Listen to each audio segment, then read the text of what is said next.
Hey everybody, what's up? Victorian Genetics here, bringing you a top 10 games of 2018. My top 10. This is my list. Obviously, opinions.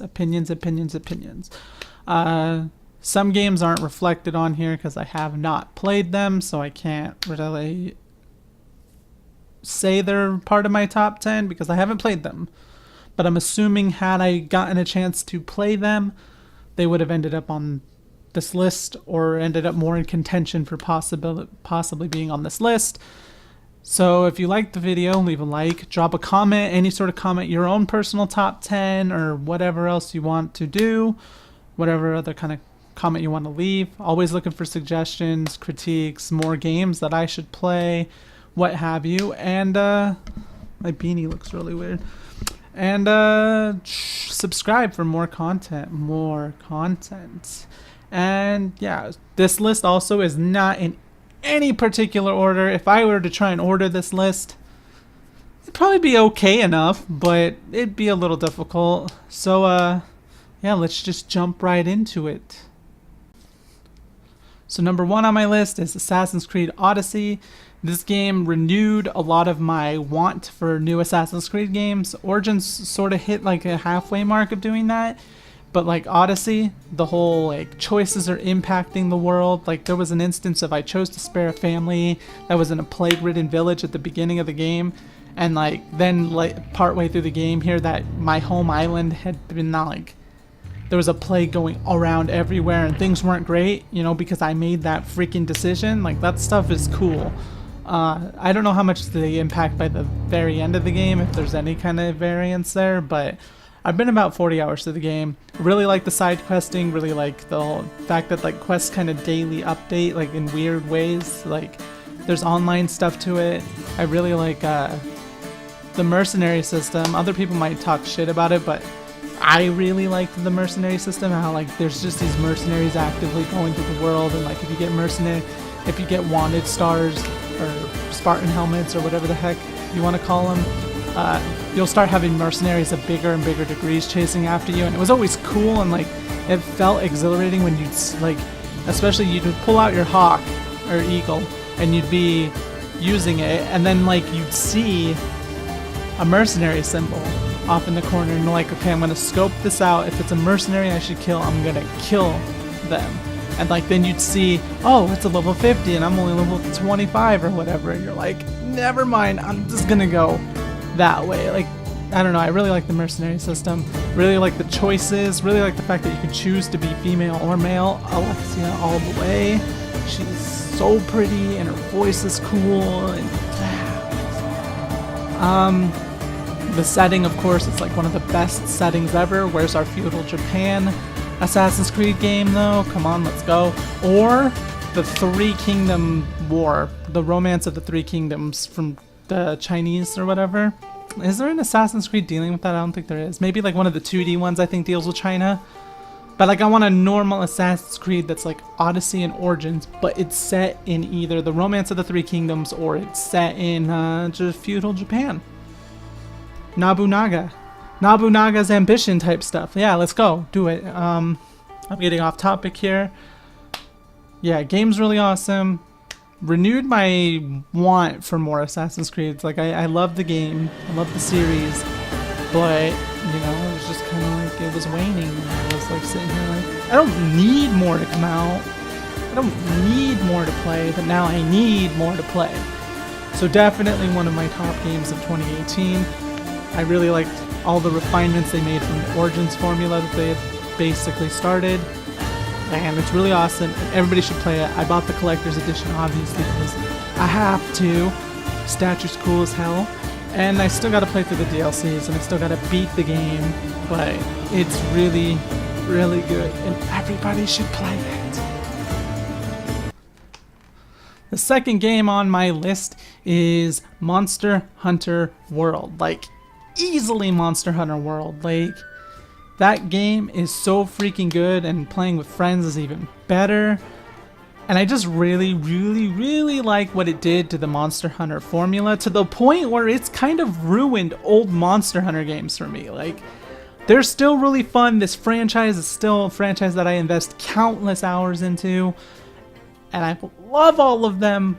But Monster Hunter World, and the way that it felt more fluid, it felt more like you just had more options in combat. Like, it wasn't like you do an action, hardcore committed to it, and like the way the heat potions worked, and just the combat. The fact that bow and arrows felt super freaking good was like amazing. I tried Monster Hunter Generations on the Switch, and I was like not feeling it as much as Worlds, because Worlds just had combat that felt so good, and the game is freaking beautiful, like so freaking beautiful. And like the way the monster systems, the monsters AI worked and stuff just felt more fluid. The game felt more varied. It didn't feel as like stock, I guess. I don't know what word I should be looking for there, but and then like the almost monthly, I want to say, updates, like the Dante armor, the freaking Horizon armor, there's Assassin's Creed armor that you can get right now. They kept adding new monsters, the Behemoth from Final Fantasy, like what? They kept adding more shit for free. They'd have events for free. All these new armors, the Christmas armor, the Assassin's Creed, all of them just free.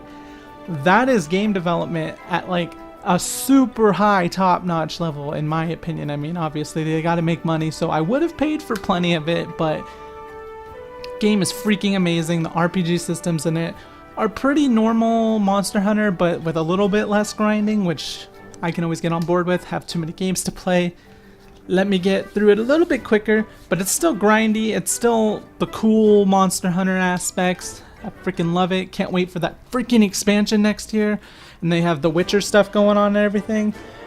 Freaking just really cool game, really cool development team, really cool development philosophies of offering all this stuff, just stuff for free to do.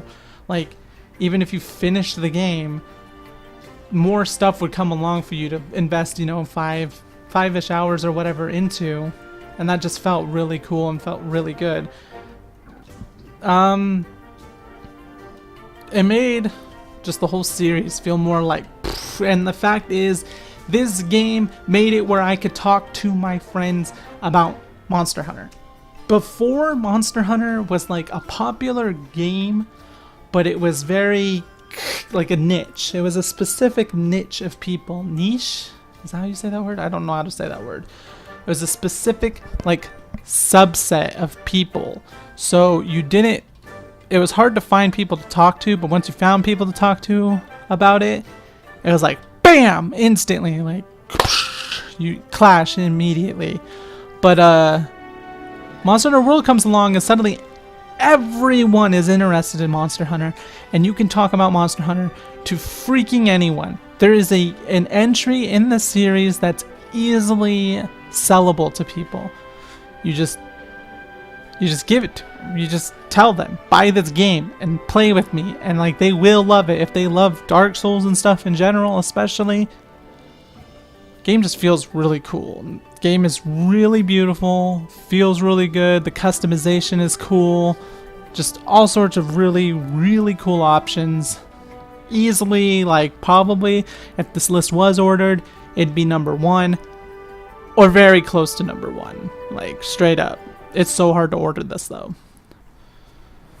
The next game on my list is Super Smash Brothers. Obviously Super Smash Brothers is going to be on my list. It's only been out for a month. I have around 80 hours into it already. Although I know that's nothing major. There's people out there with like 400 hours into it and crap already, just because it's always on. They're always playing it. They wake up, they start playing Smash, you know. But it's super good. It's not too common for me to get 80 hours within like 3 weeks.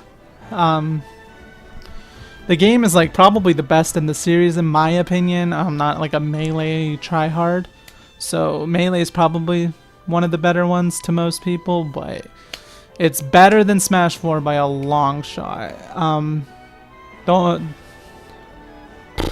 The roster, the fact that they just brought everybody back. They finally put K. Rool and Ridley in there. They got some Belmonts and stuff. And then this is even related to 2018, but the DLC is already looking freaking phenomenal with freaking Joker from Persona 5. Piranha Plan's like a little shaky, but that's still cool. We still take it. 74 characters right now. 75 will be Piranha Plant. 76 will be Joker. The rest from there will probably be freaking awesome.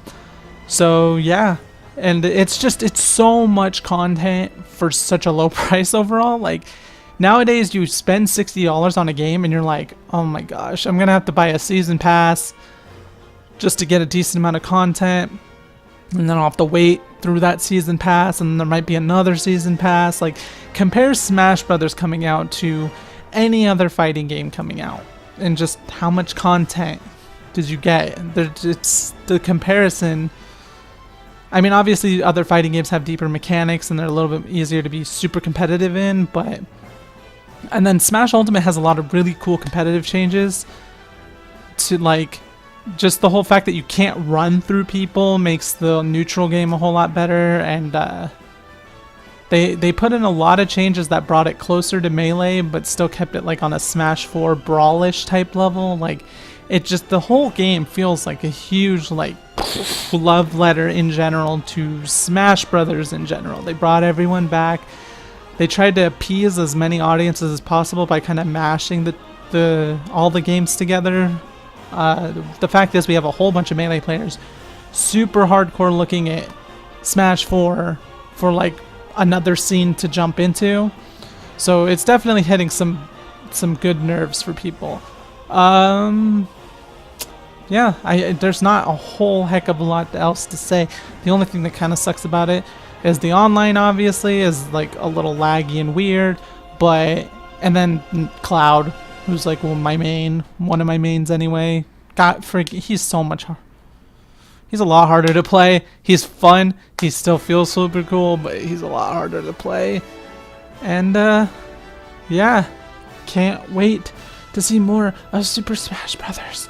In 2019, we're getting more freaking Smash Brothers content. The two games that I just talked about, Smash Brothers and Monster Hunter, getting more content in 2019. Like, that's where it's at. And pretty fairly priced content for the most part. The story mode is also really cool. Not as good as Subspace Emissary. I don't care what people say. It's not as good as Subspace Emissary. Unless they do a Subspace Emissary 2, it will never be as good as Subspace Emissary. I loved the freak out of Subspace Emissary. There's lots of cool little rules and stuff. Smashdown is cool. The stock battles where like each of your stocks is a different fighter, though that's freaking amazing. Love playing that with friends and stuff. You know, the stage morphs, which we didn't even ask for, although they're a little glitchy and weird, they're still fun in like party settings and stuff. Just a whole bunch of really cool stuff in this game. And like there's even obscure little references. Like I just ran into a spirit that is baiting Kados. It's baiting Kados. It's from the series of baiting Kados, which like no one even knows those games. Like I try and talk about those games to people and very few people know those. Like one of my favorite series, by the way. I wish for remakes on the Switch. I'm getting sidetracked again. But yeah, just like the spirits in general bring a whole lot of really obscure references to gaming, and just having a spirit there of it is really cool. Like Shantae has a spirit, that's really cool. And like the spirits don't deconfirm any characters or anything. There's spirits of like Wii Fit Trainer and a whole bunch of other stuff like that, so it's fine. Even if they don't become DLCs or something, it's not a big deal. But really cool game. It's like probably one of the best crossovers like ever, the biggest crossovers ever. It's one of the best love letters to gaming in general. It's one of just the best games ever, period. End of story. I'm a little biased, but you know what? It's really, really good. Number 4 on my list is Darksiders 3. I know it's not going to be on very many people's lists, but hear me out for a second. Beanie still looks super weird. I love the Darksiders franchise so much. I spent money on that collector's edition, which is an opening video on my channel, for all those statues and stuff because I love the series. So that little bit of bias will carry it a little bit, but the gameplay and everything is really, really cool. They just added an update too, where you can play more like the standard older Darksiders, where you can like, if you commit to an attack, you're not like hardcore committed, you can dodge cancel it and stuff like that. So that's really cool. The only reason why I think the game would be like lower on people's lists is just how janky it was on release. I straight up had a crash during one of the cutscenes on a PS4, mind you. This wasn't like, oh, you're playing on PC, it crashed. I was playing on a PS4. You don't expect that from console gaming. And it was during a cutscene before a boss. It wasn't even like, oh, there's a whole bunch of shit on the screen, or it was just weird. But you know, they're patching and slowly fixing stuff. I haven't had as many frame stutters. I haven't had a crash again, but apparently some people never even had a crash on the first model of the game, so we'll see. But the gameplay feels really cool. Fury is like one of my favorite protagonists right now, or anti-heroes? I don't really know what you'd want to call the Four Horsemen. Especially Fury, because she's so like wild and just like, I want to fight everyone. Like, she's cool. She's cool. And she fights with a whip, which isn't very common in gaming. And just whole story feels really cool. The world feels really cool. The graphics are awesome. Although it's a little on the low end of graphics, it's like just a little bit above what the other games were on 360 and PS3. So it's not the best looking game, but it is definitely a really good game, and it compares to the older ones. That's kind of like the main thing people are bashing on it for. They're like, it feels like a dated game. Well, the second entry's from like, what, 6-7 years ago or something like that? And this game plays like the old entries. The game is a third Darksiders. It plays like Darksiders. It feels really good. It's something we needed. The story's awesome, so it's fine. It's not bad. It's, for me personally, I mean, I can get where people are coming from whenever you compare it to like Nier Automata and, you know, Monster Hunter World and all these other action games. You're just kind of like, some people are just kind of like, well, it feels dated. That's fine. But to me, it feels like Darksiders, which is just a purely good thing. Graphics are awesome. Story is awesome. The gameplay is awesome. Everything is awesome in Darksiders 3. People should definitely be buying it so we can get the Darksiders 4, which would be based around Strife, which they've already said Strife would play a lot like a Dante type deal where the guns are part of his gameplay, but he also has a sword that would be like the main thing. Like, yeah, I don't know, it'd be cool. It'd be cool. People, buy the game. Buy the game. Please buy the game. I've been like wanting to buy the game for people just so that freaking more of the game will happen, because we need more entries. So yeah, definitely a good game everybody should be looking at and picking up, and it's part of my top 10 for 2018. Number 5 on my list, which to no one's surprise ever, honestly, this game has been like one of the best games for everyone, is Spider-Man on PS4. Game is freaking phenomenal. The narrative is amazing, next level, so good. Can't wait for a second game. The narrative and story had me like crying at parts and like getting all super hyped and like, oh yeah, let's go. Had me getting angry at characters at parts. Like, I felt so invested in this game's story. The voice acting is top notch. The whole narrative is just ridiculously good. Could not stop. Even on the most basic level, this game is freaking amazing. The basic level being, how are you getting around the game? You're swinging through fucking New York City, and like you see and like feel the webs attached to actual parts of the game. It's not just like you're swinging on invisible stuff. You're swinging by your webs and stuff in a very dynamic sort of way that feels unlike anything else, because like however they did it, you feel, and like these webs are clearly attaching to like actual parts of the game's geometry. So like the way you're swinging is very dynamic. It feels real. It doesn't feel like some older Spider-Man games, like you'd see he'd just be like attaching to nothing and swinging through the city and stuff like that. And that wasn't, you know, it was cool, but like it wasn't like this level of cool.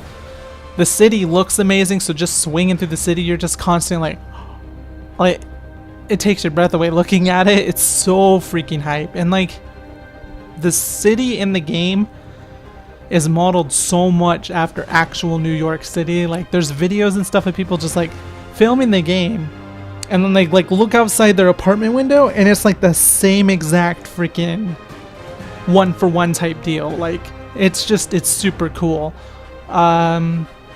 The combat plays like the Arkham Batman games, which are freaking amazing.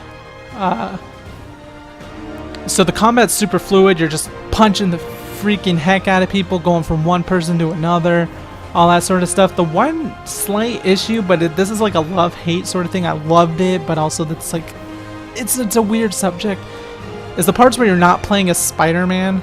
They're like these sneaky little parts, and I appreciate the fuck out of them because they help with the narrative, they help with the story, they're kind of like a palate cleanse too, right? It makes the next time you play as Spider-Man even cooler because like there's an appreciative level of like, I was just playing as this person that has no superpowers, and now I'm playing as, you know, a guy that has superpowers and he's fucking awesome.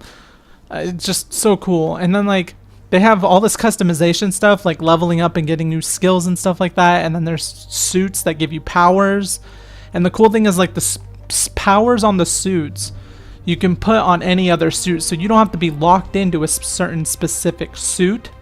And all the suits are like callbacks to certain comics and certain movies and certain different types of Spider-Man throughout the Spider-Verse. I don't know what exactly I should call it. The Spider-Man Marvel comic stuff. The Spider-Man. The Spider-Man Spider. The graphics freaking amazing. The game's freaking amazing. Everything is amazing. You should buy the game. Support the fuck out of this. Let's go. Let's get another Spider-Man. I'm ready. You're ready. Buy a PS4 for it if you haven't. I swear to gosh, so worth every penny. Even if you have to buy the PS4 to play the game, so worth every penny. Number six on this list is God of War. Again, to nobody's surprise ever. No one's surprise ever. God of War on PS4, freaking phenomenal. The story is freaking amazing. At first, it was a little questionable about having the boy with you all the time, but nope, it made sense. It further sold the whole story. Amazing. The gameplay feels so much better than the original 3. Like, seeing Kratos as a dad, as far as back on story, is just like, he is more down to earth. He's more of a relatable character. It's easier to invest in Kratos and Atreus by extension, sort of. Like, the story and the way everything gets delivered is so good. The gameplay and like earning new abilities, and you can kind of determine your own play style from everything with all the different weapons and stuff. It just plays super well, and like the setting is so much cooler than Greek. Like earlier I said Greek's one of my favorite settings during Assassin's Creed Odyssey. Norse mythology is even more of my favorite than Greek. Let's go. Need the second entry in the freaking new trilogy. I think it's a new trilogy. Let's go. Like, let's go. More God of War right now. It releases right now. It doesn't. I'm assuming the next entry is going to end up being like to sell the PS5 or something. I would not put it past them. I'd have to buy a PS5 at that point. Rip.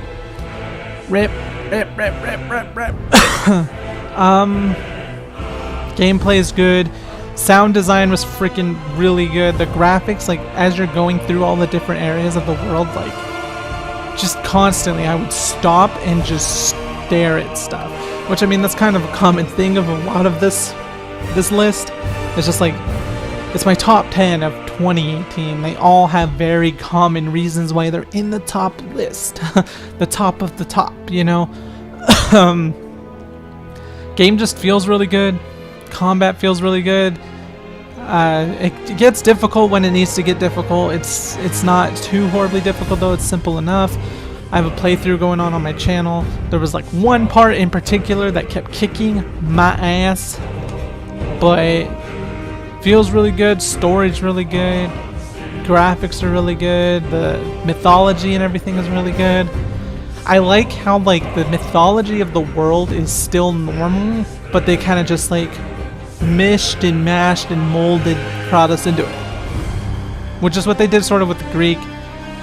at first anyway, and then kind of like had to take its own turn, obviously, to take its own turn and stuff. But it's freaking good. Everybody should buy it and play it immediately. And I think that Horizon and God of War would make a really freaking good crossover. Quote me on it. No, just kidding. Or quote me. I don't care. It's something that I don't think is ever going to happen, but it'd be cool as heck if it did. Those two games should have a baby right now, immediately. Let's go. God of War is amazing. Play it. Buy a PS4 for it. Buy a PS4 for God of War and Spider-Man. I think those are the only two that are exclusive. And Dragon Quest XI, although that's on PC as well. Never mind. Those are the main two. But also there's Horizon, a whole bunch. Just buy a PS4. They're getting super cheap now. And again, next year we might even see a $150 PS4. We don't know. Maybe. There were $200 ones this year for Black Friday. Soon, buy one. Let's go. Play God of War. Do it. Number 7 on this list is one that a lot of people might not super agree on, but I love it. Valkyria Chronicles 4. The game is freaking amazing. It looks cool. It has the same basic feel as other Valkyria Chronicles games, where it looks like an old-timey book sort of thing. It has the same awesome, like, it feels real-time, but it's turn-based strategy type stuff.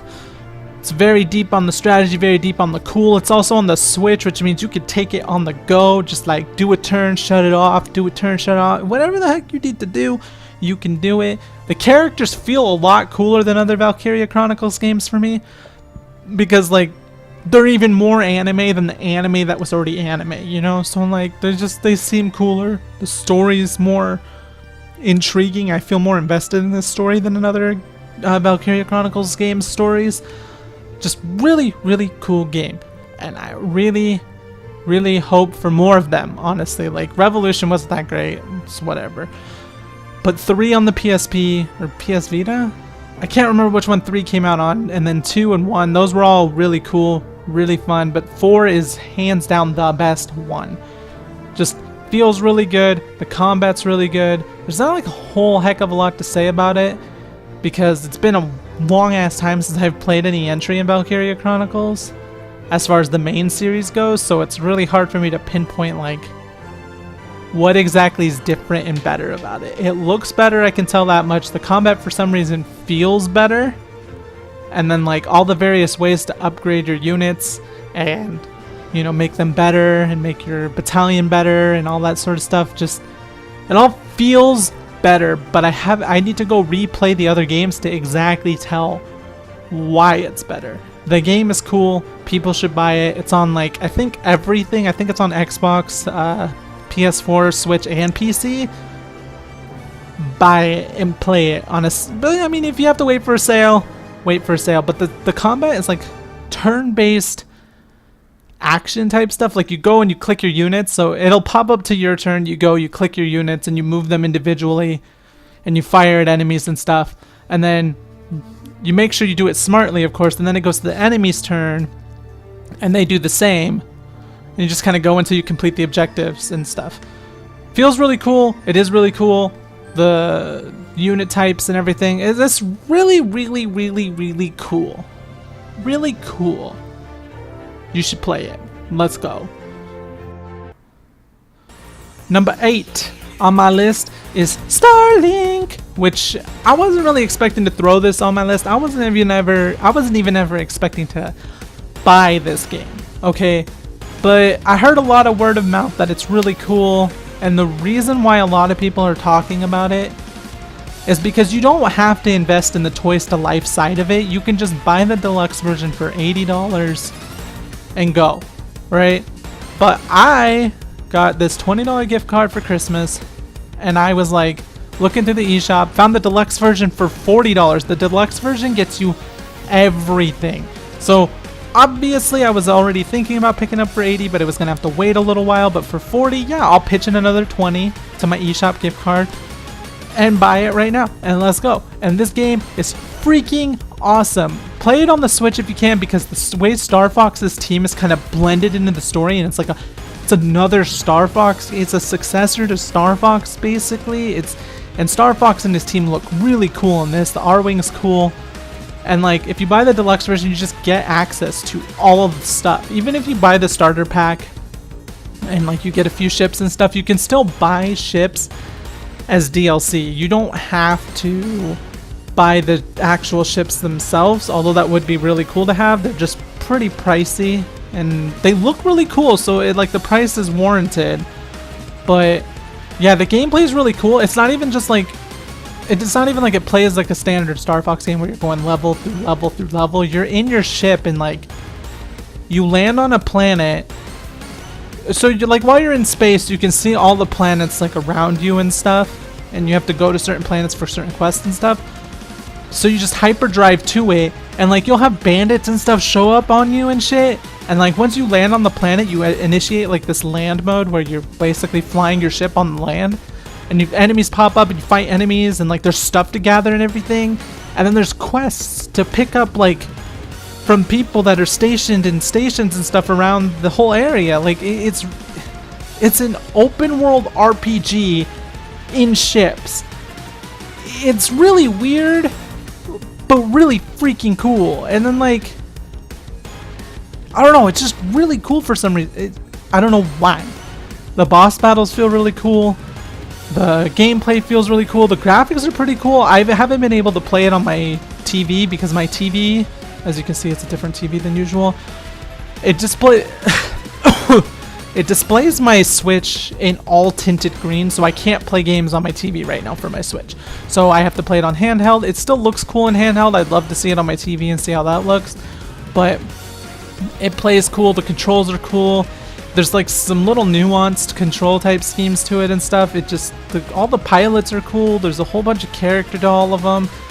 All the different weapons feel really cool. Like the weapons can combo with each other to create different status effects and like different combo type deals on enemies. Like if you can playing fire with ice, it does one thing, and like all this other sort of stuff. So there's a whole bunch of little cool nuance to that. And I heard if you do the Twist of Life, you like just legitimately take the piece off of the ship and like put a new one on it, and the weapon just like changes in the game, which that would be so cool to have. But if you buy the deluxe version, you have to go through the menus. The game's still on sale for another 3 days or so, I think, on the eShop, so don't quote me on that, but I'm pretty sure that's the case. Gameplay feels cool. It's another Star Fox game if you buy it on Switch. The better version to buy is on Switch because the other ones don't really have anything special to them. It's an RPG, because like you level up your pilots and your weapons and stuff, and you mod them out, and then like you go, like I said, you go through the world accepting quests, gathering materials, all this sort of stuff. It's an open world RPG about being a space pilot, and you pilot the ship. It's weird. It's unique. It's cool. It freaking plays super cool. Just, it's so worth buying. $80 for the deluxe version, $40 if you catch it on a sale sometimes, maybe $60 if you catch it on certain other sales, I'm not sure. Definitely worth the buy, definitely recommend it. Pick it up. 10 out of 10! Well, maybe not 10 out of 10, but pick it up. It's definitely a game worth your time and investment. I'm hooked on it. I'm hooked right now. Let's go. Number 9 on my list is one I was not expecting to like so much, but it had the blackout mode, which drew me in, and that's Call of Duty Black Ops 4. I will say the main thing that drew me into this game is the Battle Royale. I've been looking and wanting a game that does Battle Royale in a way that sells it to me. PUBG doesn't feel polished enough, and it looks kind of blah. Like, it looks okay, but same reason I don't really like I don't super enjoy playing like Counter-Strike and stuff like that. It's like the graphics are just like kind of there. And then Fortnite looks my style, but the building and like the way it all works, and it's so intensive, and I just feel like it's a lot of time investment to get really, really good at it.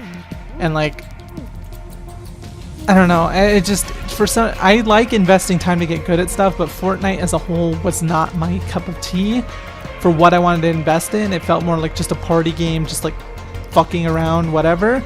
And then Blackout, the polish of a Call of Duty on a Battle Royale game is just really, really good. And then like, obviously they have the zombie mode, which I love freaking horde modes. And then There's the base multiplayer, which I've been playing that too because why not? It feels pretty cool. It's pretty cool, and I think as a whole, the biggest thing that sells me on this is like the thematics and like the sound design and the whole graphic fidelity of the game. It just, everything just kind of works, and it's the first Call of Duty game that has ever like pulled me in completely. Usually it would just be I'm at a friend's house, let's co-op on some Call of Duty. But that was usually it. It was never like a huge, whoa, Call of Duty, oh my god. But this one drew me in. Like, I'd never been drawn in by a Call of Duty until this one. So I have to easily include it on my Game of the Year list because it's the first one like ever that has drawn me in and made me feel like I want to be playing this even on my own. It's that good. Everything about it is super good. Blackout mode is a must play. Like, it's just that good. Everybody should play this. I'm gonna be buying the season pass. There's another $40. Take my money. Take my money. It's so good. Buy it, play it, let's go. It's Call of Duty. I can't really say too much else about it. The progression feels cool. The graphics are cool. The sound design whenever you're wearing like a headset like this, oh my gosh, you get so immersed in that shit. Oh my god, it like sort of freaks you out a little bit. It's super cool, super worth the money. Let's go. Call of Duty. Buy it and maybe play with me if you want to. Hit me up in the comments if you ever want to play Call of Duty. Number 10 on my list of games that are worth playing, and they're like the top of the list for 2018, is Dragon Quest XI. Echoes of a Lost Age, I think is what it was called officially, but it's Dragon Quest XI. The game is phenomenal. The freaking animations on the monsters are freaking amazing. The storyline is really good. Like, I really liked the overall character design and stuff, and especially once I got my waifu Jade, I was like, yes, so waifu Jade, I found you, you're mine, let's go through this adventure. And then it's just your usual Dragon Quest where like with each Dragon Quest they constantly get better, and like this one they've hit such a plateau. I don't even know for Dragon Quest 12 I guess would be the next one.